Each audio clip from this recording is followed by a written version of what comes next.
अल्हम्दुलिल्लाहि रब्बिल आलमीन वस्सलातु वस्सलामु अला रसूलिल अमीन हस्बुनल्लाहु व निअमल वकील रब्बि इश्रह ली सदरी व यस्सिर ली अमरी वहलुल उक़दतन मिन लिसानी यफ़क़हू क़ौली। सूरह हुजरात आयत नंबर 6। ए लोगो जो ईमान लाए हो, अगर कोई फासिक तुम्हारे पास कोई खबर लेकर आए तो तहकीक कर लिया करो। वो कहीं ऐसा ना हो कि तुम किसी गिरोह को अनजाने में नुकसान पहुंचा बैठो और फिर अपने किए पर शर्मिंदा हो। आयत नंबर 6 से लेकर 8 तक इसका जो बैकग्राउंड है, जो कि आपके सामने भी आया है कि म- कि मुस्तलिक का एक कबीला था। वो जब ईमान लेकर आ गया था, उसके बाद एक इंसिडेंट वहां पर पेश आया था। उसके बाद अल्लाह ताला ने ये आयतें यहाँ पर नाजिल की हैं, मुसलमानों की इसमें रहनुमाई इन आयतों में की है। असल वाकया ये है कि अल्लाह के रसूल सल्लल्लाहु अलैहि वसल्लम ने जब बनी मुस्तलिक का कबीला ईमान लेकर वो आ चुका था, और वो ईमान लाने के बाद वो अपने मकाम पर जाके इस्लाम को प्रैक्टिस कर रहे थे। और साल में एक बार ज़कात की वसूली का हुक्म होता है कि पूरी रियासत में की ज़कात हर हर हर कबीले से वो कलेक्ट होगी। तो वहाँ पर अल्लाह के रसूल सल्लल्लाहु अलैहि वसल्लम ने अपने एक सहाबी वलीद बिन उक़बा, उनको भेजा कि आप बनी मुस्तलिक जाइए, उनके कबीले में जाइए, और वहाँ से आपको ज़कात कलेक्ट करके आपको मदीना लेकर आनी है। लेकिन हुआ ये कि जैसे ही वलीद बिन उक़बा वहाँ पहुँचे, तो वहाँ वो किसी बात से डर गए। वो बात ये है कि शायद उनका इस्तकबाल वो करना चाहते थे, और वो वो किसी बात से डर गए, और बगैर मतलब कि ज़कात लिए वापसी अल्लाह के रसूल सल्लल्लाहु अलैहि वसल्लम की बारगाह में आ गए। यानी ज़कात लेने गए थे, लेकिन कबीले नहीं पहुँचे, बल्कि कबीले के बाहर से ही वो डर गए। वो किसी बात से डर गए, उस बात का ऑथेंटिक जिक्र नहीं है वो कौन सी बात थी जिससे वो डर गए थे, और बिना ज़कात लिए ही वो वापसी अल्लाह के रसूल सल्लल्लाहु अलैहि वसल्लम की बारगाह में आते हैं, मदीना आते हैं। और उन्होंने आकर शिकायत कर दी कि बनी मुस्तलिक जो कबीला था, उन्होंने ज़कात देने से इनकार कर दिया और वो मुझे कत्ल करना चाहते हैं। यानी उन्होंने वो गए थे और वो किसी बात से डर गए थे, और बाप से आके उन्होंने कह दिया कि उन्होंने ज़कात देने से इनकार कर दिया, जबकि वो उस कबीले तक पहुंचे ही नहीं थे। उस कबीले के जो सरदार थे उनकी उनसे बात हुई नहीं थी, और साथ साथ ये भी कह दिया कि उन्होंने ज़कात देने से भी इनकार कर दिया, और ये भी कि वो मुझे कत्ल करना चाहते थे। इसका मतलब ये था कि वो इस्लाम से उन्होंने बगावत कर दी, यानी इस्लाम उन्होंने छोड़ दिया है। इसका मतलब क्या था, वो मुर्तद हो चुके हैं। इसका वजाहिर जो मतलब निकल रहा था कि भाई इस बात का वो ज़कात भी नहीं दे रहा और आपको आपको वो कत्ल करना चाहते हैं। तो ये एक बड़ा नाजुक मतलब की सूरत हाल थी, और इस पर ये खबर जब अल्लाह के रसूल सल्लल्लाहु अलैहि वसल्लम ने सुनी, तो वो सख्त वो नाराज़ हुए, और अल्लाह के रसूल सल्लल्लाहु अलैहि वसल्लम ने इरादा किया कि इनको सबक सिखाना पड़ेगा, और उनके लिए एक दस्ता यानी एक फौज रवाना कर दी बनी मुस्तलिक का जो कबीला था उनके ऊपर चढ़ाई के लिए। वो कुछ रिवायतों में आता है कि वो रवाना कर दी थी, और कुछ रिवायतों में आता है कि अल्लाह के रसूल सल्लल्लाहु अलैहि वसल्लम उस फौज को, उस दस्ते को रवाना करने वाले थे। बहरहाल दोनों तरह की रिवायतें हमें मिलती हैं, लेकिन इस बात पर वो सभी का इत्तेफाक है कि बनी मुस्तलिक जो कबीला है, उनके जो सरदार थे, एक कबीला होता है उसका जो हेड होता है, यानी उनके जो सरदार थे वो थे हारिस बिन जिरार। और ये अल्लाह के रसूल सल्लल्लाहु अलैहि वसल्लम के ससुर भी थे, यानी इनकी जो बेटी थी, जो हमारी माँ है, हजरत जुबैरिया रज़ियल्लाहु अन्हु, इन्हीं की बेटी थी हजरत हारिस बिन जिरार की। यानी बनी मुस्तलिक से ही अल्लाह के रसूल सल्लल्लाहु अलैहि वसल्लम का निकाह हुआ था, उनके कबीले की जो सरदार थी उनकी बेटी से उनका निकाह हुआ था। तो होता क्या है कि वो जक़ात वो जक़ात उन उसने जो शिकायत आकर लगाई थी कि उन्होंने जक़ात देने से इनकार कर दिया और वो मुझे कत्ल करना चाहते थे। अल्लाह के रसूल सल्लल्लाहु अलैहि वसल्लम एक दस्ता वो भेज दिया था, और कुछ रिवायतों में आता है कि वो भेजने वाले थे। और इसी दौरान क्या होता है कि बनी जो मुस्तलिक के सरदार हैं हारिस बिन ज़िरार, वो खुद मदीना शरीफ वो तशरीफ लाते हैं अपने एक डेलीगेशन के साथ। अल्लाह के रसूल सल्लल्लाहु अलैहि वसल्लम की वो खिदमत में हाजिर हो जाते हैं, और उन्होंने कहा कि वो खुदा की कसम हमने तो वलीद को देखा तक नहीं, यानी जो वलीद बिन उकवा है जिसने शिकायत कर दी थी कि उन्होंने जक़ात देने से इनकार कर दिया और मुझे कत्ल करना चाहते हैं, तो उनके सरदार ने आकर कहा कि खुदा की कसम हमने तो उसको देखा तक नहीं है कि वो कौन है वो शख्स जो हमसे जक़ात लेने आया था। اور نہ ہی ہم نے زکوٰۃ دینے سے انکار کیا، اور ان کے قتل کا ارادہ تو بہت دور ہے، یعنی انہوں نے آ کے خود ہی یہ کلیئرفیکیشن دے دی ہے کہ ایسی جو بات ہے یہ بالکل جھوٹ بات ہے، ایسا وہ کچھ بھی نہیں ہوا ہے۔ اور انہوں نے کہا ہم ایمان پر قائم ہیں اور ہم زکوٰۃ ادا کرنے سے ہرگز بھی انکار نہیں کر رہے ہیں۔ اس پر یہ آیت نازل ہوئی، یعنی انہیں خود عجیب لگا تھا کہ زکوٰۃ کی وصولی کے لیے لوگ نہیں آئے، تو وہ خود اپنے ایک ڈیلیگیشن لے کے اللہ کے رسول صلی اللہ علیہ وسلم کی بارگاہ میں وہ تشریف لے کر آ گئے تھے، اور انہوں نے اصل حقیقت بتا دی ہے۔ تو اس موقع پہ دیکھیں یہ کتنا وہ نازک صورتحال تھا۔ اگر وہ جو سردار ہیں وہ خود نہیں آتے ڈیلیگیشن لے کر تو کیا ہوتا؟ یہاں سے مدینہ سے ایک دستہ روانہ ہو چکا ہوتا، ایک فوج روانہ ہو چکی ہوتی، اور وہاں جا کے کیا ہوتا؟ وہاں جا کے پھر قتل عام ہوتا، وہاں جا کے پھر جنگ ہوتی۔ یعنی صرف ایک نیوز پر، ایک خبر پر پورا کا پورا وہ قبیلہ اڑ سکتا تھا، اور پورا کا پورا قبیلہ وہ جو تھا وہ مسلمان تھا، ان کی کوئی غلطی نہیں تھی۔ جو غلطی تھی وہ بیچ میں ایک شخص کی تھی، ولید بن عقبہ کی۔ وہ کسی بات سے ڈر کے اور واپسی آ گئے، اور قبیلے تک وہ پہنچے ہی نہیں۔ تو اس نازک صورتحال پر مسلمانوں کو اللہ تعالیٰ نے یہ ہدایت دی ہے کہ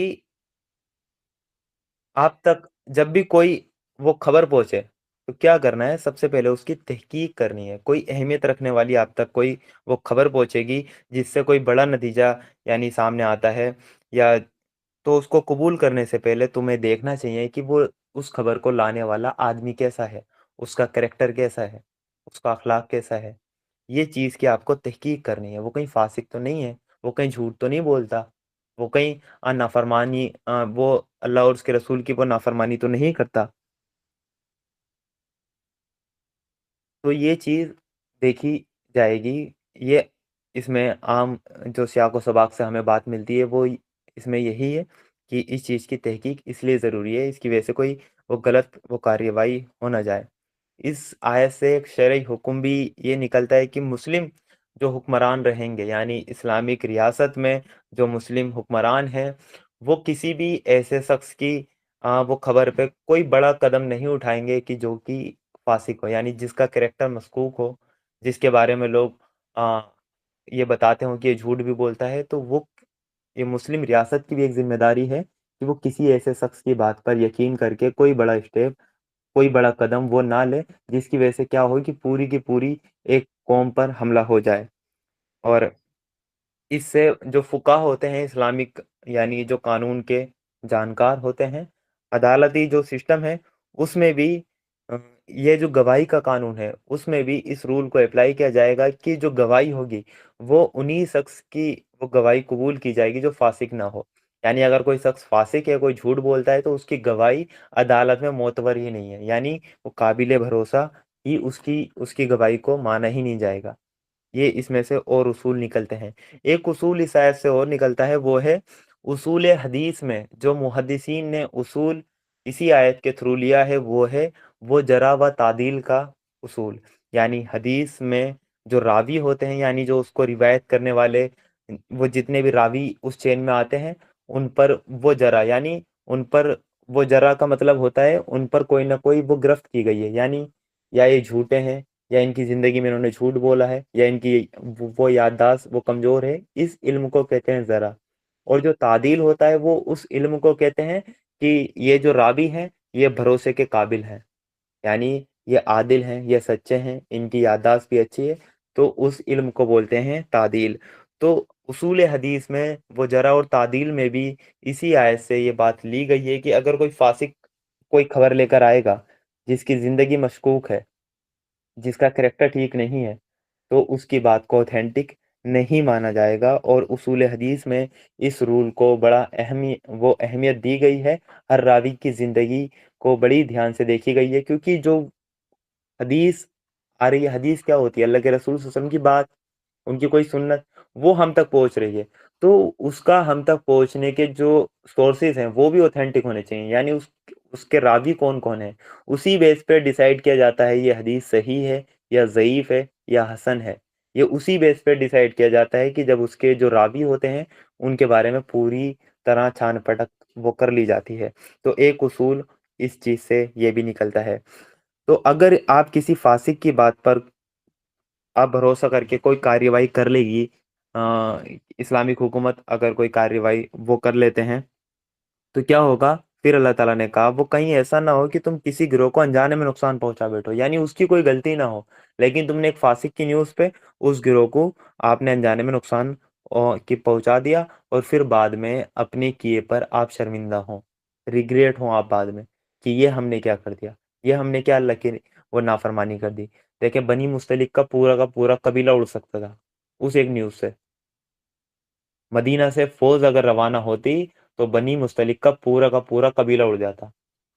تو کیا ہوتا اگر بعد میں سچائی کھلتی اس کارروائی کے بعد؟ تو شرمندہ ہوتے نہیں ہوتے مسلمان. تو یہ ہے. اور اس آیت سے جو اور بھی اصول نکلے ہیں وہ بھی میں نے بتا دیا کہ جو فقہ ہیں، جو عدالت میں جو گواہی کا نظام ہے، وہ بھی اس بیس پہ لیا جائے گا کہ جو گواہ ہو وہ عادل ہو، وہ سچا ہو. اور ایک جو اصول ہے وہ اسلامک حکومت کے لیے ہے کہ مسلم لیڈر کی یہ ذمہ داری ہے کہ وہ کسی بھی فاسق کی وہ خبر پر اعتماد کر کے کوئی بڑا اسٹیپ وہ نہ لے، کسی وہ کسی بھی قوم کے خلاف یا کسی بھی ملک کے خلاف وہ کوئی کارروائی بڑی نہ کرے. اور ایک اور بات ہے کہ اصول حدیث میں جو اس کو لیا گیا ہے، اس آیت کو بیس بنایا گیا ہے کہ ہمیں ہر راوی کی زندگی کی تحقیق کرنی ہے، یہ بڑی اہمیت کی حامل ہے. کیونکہ اللہ کے رسول صلی اللہ علیہ وسلم کی ہمارے پاس حدیث ملتی ہے صحیح مسلم میں. امام مسلم اس کو نمبر 1 پہ، یعنی کتاب کے اسٹارٹنگ میں ہی اس حدیث کو نقل کرتے ہیں. صحیح بخاری میں ہی کہ وہ حدیث ہے، ابو داؤد میں، سنن ترمذی میں، یعنی الگ الگ سیاسی کی کتابوں میں وہ حدیث ملتی ہے جس میں اللہ کے رسول نے فرمایا کہ جس نے مجھ پر جھوٹ بولا تو وہ اپنا ٹھکانہ جہنم سمجھ لے. اور ایک حدیث میں الفاظ یہ ہیں کہ مجھ پر جھوٹ نہ بولو، بے شک وہ جس نے مجھ پر جھوٹ بولا وہ جہنم میں داخل ہوگا. یعنی ڈائریکٹ وہ کلیئر کٹ حدیث ہے اللہ کے رسول کی. اب یہ دیکھیں اللہ کے رسول صلی اللہ علیہ وسلم کے نام پر اگر کسی نے جھوٹ بول دیا تو وہ ڈائریکٹ جہنم میں ہے. جانتے پوچھتے اگر اس نے جھوٹ بول دیا تو وہ جہنمی ہے. تو اس لیے حدیث کی اوتھینٹسٹی پر وہ کافی ریسرچ ہوئی ہے، کافی تحقیق ہوئی ہے. پوری ایک سائنس محدثین نے نکالی ہے کہ ہم وہ کس حدیث کو ہم وہ قابل اعتبار مانیں گے.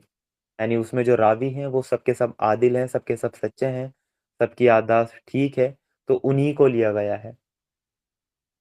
اگر کوئی وہ یہ بھی تو خبر ہے، حدیث ہم تک جو آئی اس کو بھی خبر بولتے ہیں. حدیث کو بھی ہم خبر بولتے ہیں. ہم تک یہ جو ملی یہ خبر ہے، یہ بھی ایک نیوز ہے کہ اللہ کے رسول نے ایسا کہا. اب یہ نیوز ہم تک کیسے پہنچی؟ تو اس کی ریسرچ تو سب سے زیادہ اہم ہے ہمارے لیے. تو حدیث میں بھی ہمیں اس چیز کا وہ خیال رکھنا کی چاہیے.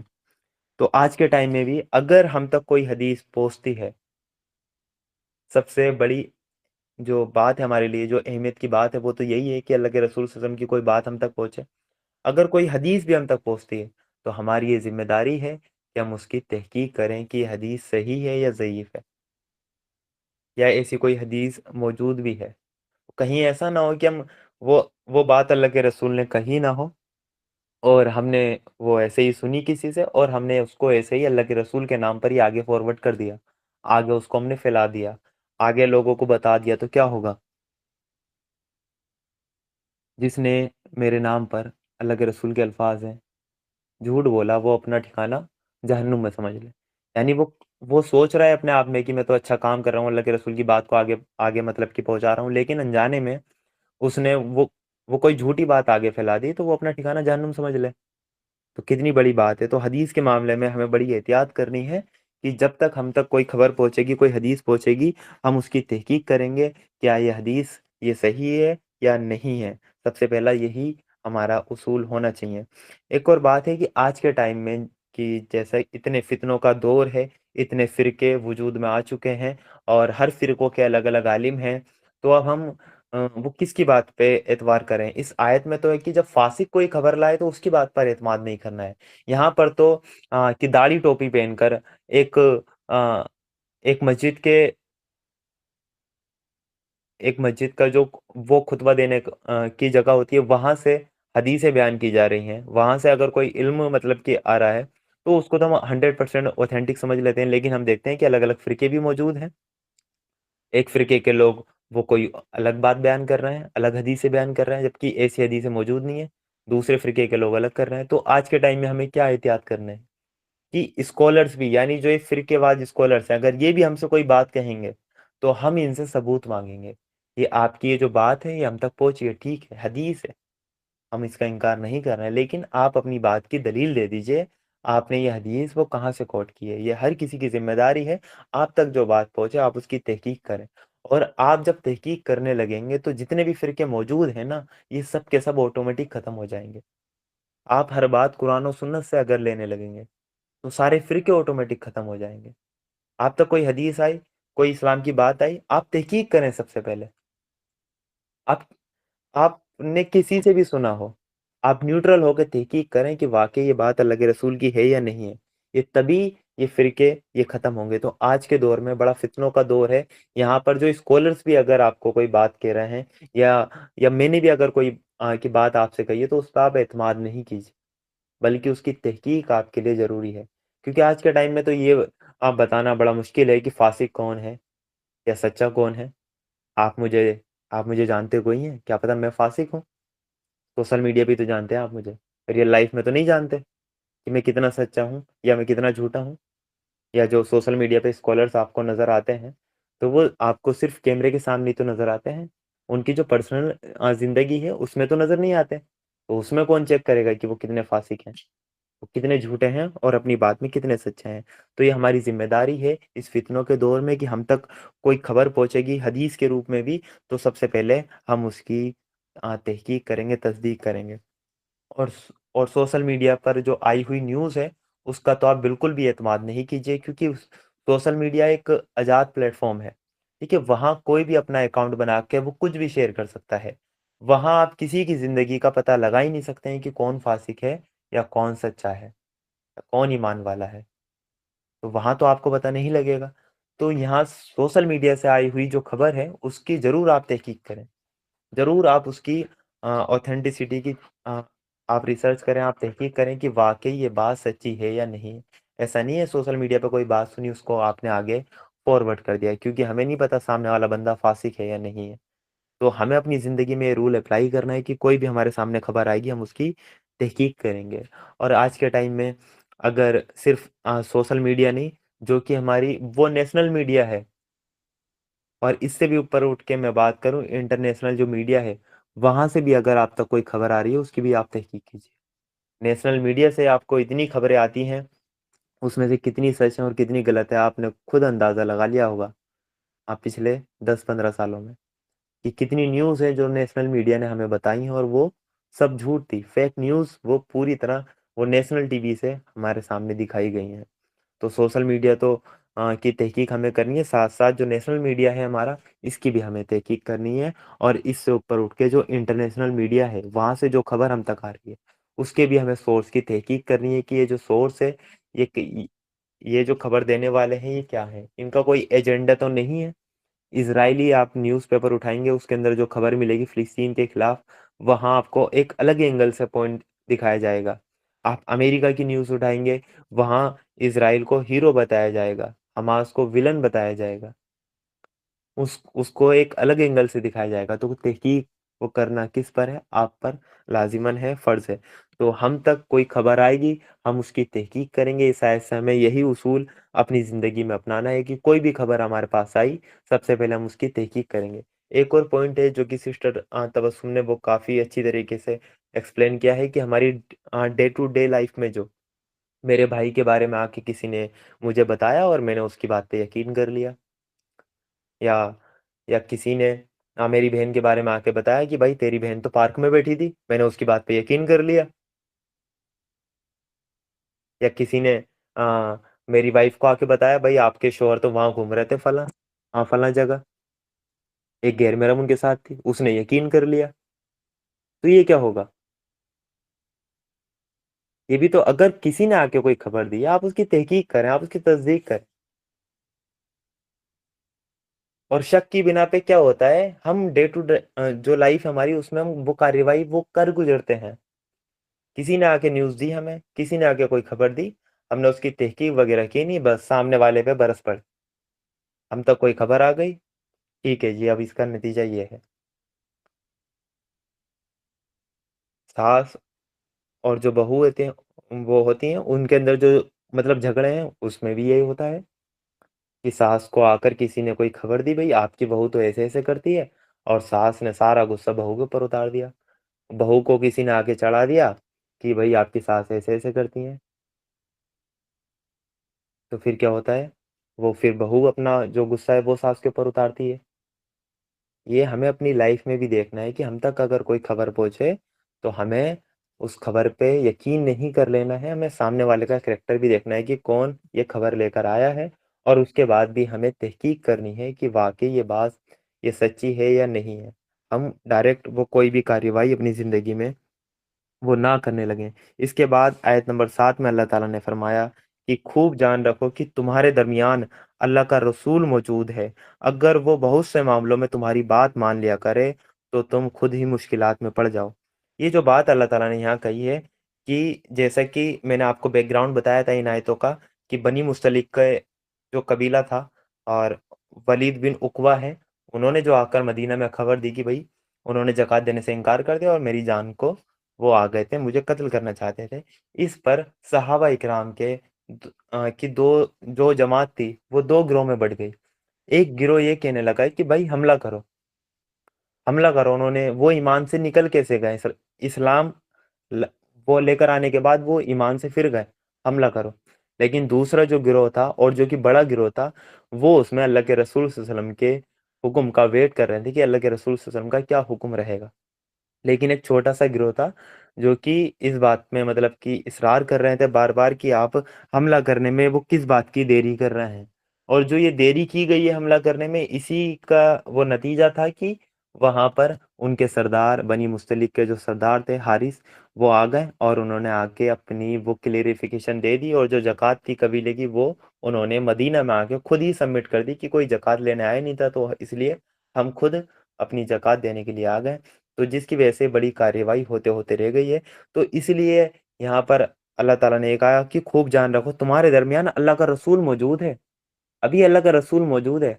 आप अपनी कोई आपको बात सही लग रही है तो उसको आप थोपे ना, इसरार ना करें, उनको फोर्स ना करें कि आप ये कार्यवाही कर दें। हतमी फैसला अल्लाह के रसूल का होगा। और फिर अल्लाह ताला ने बताया कि क्यों होगा अल्लाह के रसूल का हतमी फैसला, फाइनल फैसला क्यों होगा, क्योंकि अगर वो बहुत से मामलों में तुम्हारी बात मान लिया करे तो तुम खुद ही मुश्किलात में पड़ जाओ। अगर वो हर मामले में या बहुत से मामलों में तुम्हारी बात अगर मान लें तो तुम खुद ही मुश्किलात में पड़ जाओ। जैसे कि जो कुछ लोग थे वो इसरार कर रहे थे कि भाई जल्द से जल्द हमला किया जाए की बनी मुस्तलिक पे। अगर उनकी बात फौरन मान ली जाती तो क्या होता, वो खुद ही मुश्किलात में पड़ जाते। वो ईमान वाले जो गिरोह थे उनको वो कत्ल कर देते। तो यहाँ अल्लाह ताला ने इसलिए कहा है कि अल्लाह के रसूल तुम्हारे दरमियान मौजूद हैं, इसलिए इनका हुक्म का आप इंतज़ार करें। अगर ये देरी कर रहे हैं तो इसमें भी कोई आ, अल्लाह की हिकमत है, अल्लाह का कोई प्लान है। अगर ये जल्दी कर रहे हैं तो इसमें भी कोई अल्लाह ताला की हिकमत है, अल्लाह ताला का कोई प्लान छुपा हुआ है। तो अल्लाह का रसूल मौजूद है तुम्हारे दरमियान, कोई आम इंसान मौजूद नहीं है। इसलिए तुम इसरार जो कर रहे हो ना, उनको भी पता है कि ये हुआ क्या है मामला, कि अगर जक़ात देने से इनकार कर रहे हैं तो अल्लाह के रसूल को ही पता है, इसका मतलब वो इस्लाम से खारिज है, इस्लाम से बाहर हो गए। उन्हें भी पता है हमला करना है, लेकिन हमले में देरी है। तो उसके पीछे देखें कुछ हिकमतें थी और जो बाद में निकल कर आई हैं। तो ये बताया गया है कि अगर अल्लाह के रसूल सल्लल्लाहु अलैहि वसल्लम अगर फौरन ही तुम्हारी बात मान लें तो तुम खुद ही मुश्किलात में पड़ जाओ। फिर अल्लाह ताला ने आगे कहा, मगर अल्लाह ने तुमको ईमान की मोहब्बत दी और उसको तुम्हारे लिए दिल पसंद बना दिया, और कुफ्र व फिस्क और नाफरमानी से तुम्हारे दिल में नफरत पैदा कर दी। फिर अल्लाह ताला ने जो मोमिनों के दो गिरोह बढ़ गए थे उनकी जो खासियत है, उनकी जो खूबियां हैं, उसका यहाँ जिक्र किया है कि अल्लाह ताला ने तुमको ईमान की मोहब्बत दी और तुम्हारे लिए दिल पसंद बना दिया ईमान को, और जो कुफ्र है या जो फिस्क है और नाफरमानी है, इससे तुम्हारे दिलों में वो नफरत पैदा कर दी। यानी दो गिरोह जो बढ़ गए थे उसमें से मैंने बता दिया आपको कि एक छोटा गिरोह था, एक बड़ा गिरोह था, जिसपे कि ज़्यादातर मुसलमान जो सहाबा इकराम थे वो बड़े गिरोह में शामिल थे, कि वो अल्लाह के रसूल सल्लल्लाहु अलैहि वसल्लम के हुक्म का इंतज़ार कर रहे थे कि अल्लाह के रसूल सल्लल्लाहु अलैहि वसल्लम इस पर हमें क्या हुक्म देंगे। लेकिन जो कुछ सहाबी थे जो कि ज़्यादा इसरार कर रहे थे वो एक छोटे गिरोह थे। तो इस आयत में दो गिरोह बता दिए हैं। और जो बड़े गिरोह की खूबी थी इसमें वो बताई गई है यहाँ पे, जो कि अल्लाह के रसूल सल्लल्लाहु अलैहि वसल्लम के हुक्म का वेट कर रहे थे। उनकी खूबी बताई गई कि अल्लाह ताला ने उनको ईमान की मोहब्बत दी, उनके दिल में ईमान की मोहब्बत दी, यानी उनके ईमान का ये तकाजा था, और उसने तुम्हारे लिए इसको दिल पसंद बना दिया, और कुफ्र व फिस्क से और नाफरमानी से तुम्हारे दिल में इस में अल्लाह ताला ने वो नफरत पैदा कर दी। ये बताई बड़े गिरोह की, मतलब कि अल्लाह ताला ने खासियत। और इसका मतलब ये नहीं है कि जो छोटा गिरोह था वो दायरा इस्लाम से खालिज था, वो कि वो खारिज था या उनके दिल के अंदर ईमान नहीं था, बल्कि ये बताया गया है कि ईमान का ये भी तकाजा था, जो कि अभी तुम्हारे दिलों में वो दाखिल नहीं हुआ था, कि जब अल्लाह के रसूल तुम्हारे दरमियान मौजूद हैं तो आपको आपको उनके हुक्म का वेट करना है, जैसे कि बाकी के सहाबा इकराम कर रहे हैं। तो जो छोटा गिरोह था जो बार बार इसरार कर रहे थे उनके लिए बात बताई गई है। उनके दिल में ईमान था, लेकिन ईमान का जो ये तकाजा था कि अगर हमारे दरमियान अल्लाह के रसूल मौजूद हैं तो फाइनल हुक्म उनका ही रहेगा, उनको हमसे ज्यादा पता है, वो हमसे बेहतर जानते हैं। तो इसलिए अल्लाह ताला ने ये बताया, यहाँ पर उनकी खूबियां बताई हैं। फिर अल्लाह ताला ने आयत नंबर 8 में अल्लाह ताला ने कहा, ऐसे ही लोग अल्लाह के फजल व एहसान से वो सीधे रास्ते पर हैं।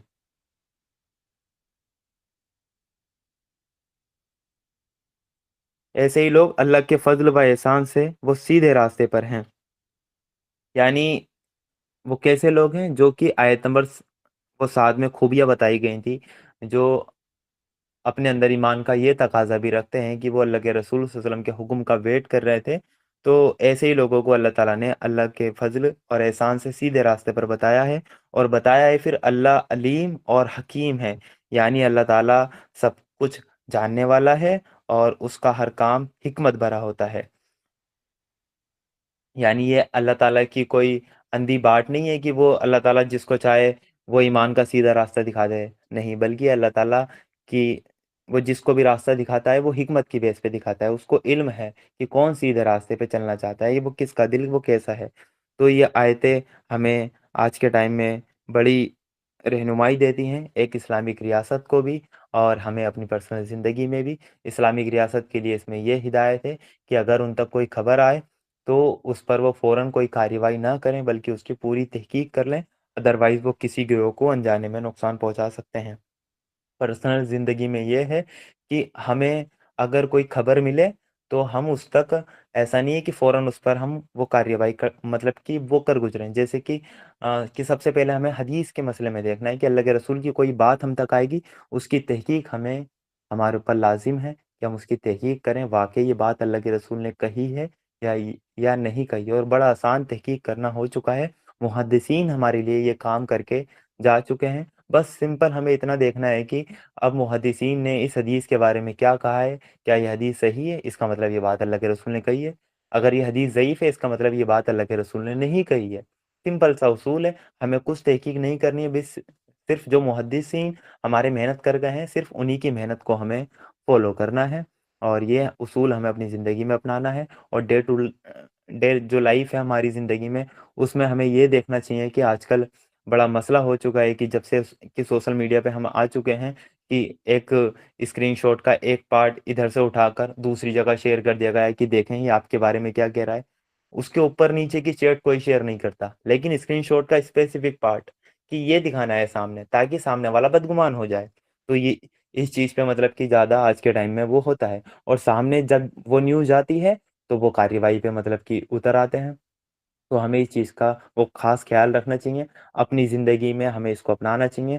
सोशल मीडिया पे हमें ऐसी हरकतें करने से मतलब बचना चाहिए कि हम कोई न्यूज़ इधर-उधर हम ऐसे ही फैला दें, इधर के स्क्रीनशॉट हम उधर कर दें, उधर की चैट हम इधर कर दें, तो ये भी तो हम कि गलत कर रहे हैं। इस्लाम ने इन सब चीज़ों को मना किया है, गीबत को, चुगली को, वो किसी के टों में ना लगो। जैसे टों में लगना होता है कि कोई इंसान किसी के पीछे पड़ जाता है, तहकीकात में पड़ जाता है। एक वाइफ़ को ये हक नहीं है कि वो शौहर के टों में लगे। एक शौहर को ये हक नहीं है कि वो मतलब कि वाइफ जो कि वाइफ के पीछे पड़ जाए कि ये क्या करती है, उसकी जो प्राइवेसी है उसके अंदर वो दखल अंदाजी करने लगे। इंशाल्लाह वो आयतें भी सूरह हुजरात में आगे आएंगे कि वो जिसमें इन गुनाहों से भी अल्लाह ताला ने रोका है। तो अल्लाह ताला इन आयतों पे हमें भी अमल करने की तौफीक अता करे। जज़ाकल्लाहु खैरन कसीरा। हाँ, बहुत शुक्रिया, अल्हम्दुलिल्लाह। सबसे पहले अल्लाह का शुक्र है कि उसने हमें ان آیات کو سمجھنے کا موقع عطا کیا. تو اور اب ہم سب کی اصل ذمہ داری وہ یہ ہے کہ اب ہمیں اپنی زندگی میں انہیں عملی طور پر کس طرح سے ان آیتوں کو حصہ بنانا ہے. کہ جس طرح سے ہم نے سیکھا کہ آج کی آیات سے کہ بنا تحقیق کے کوئی بھی بات آگے نہیں پہنچانی، قرآن اور احادیث کی روشنی میں پہلے ان کی تحقیق کرنی ہے. تو ہم سب یہ عہد کرتے ہیں کہ کوئی بھی بات بغیر تحقیق کے نہ مانیں گے اور نہ پھر وہ آگے پھیلائیں گے ہم. تو اللہ تعالیٰ ہمیں ان آیات پر سمجھنے کے ساتھ ساتھ عمل کرنے والا بھی بنائے. آمین ثم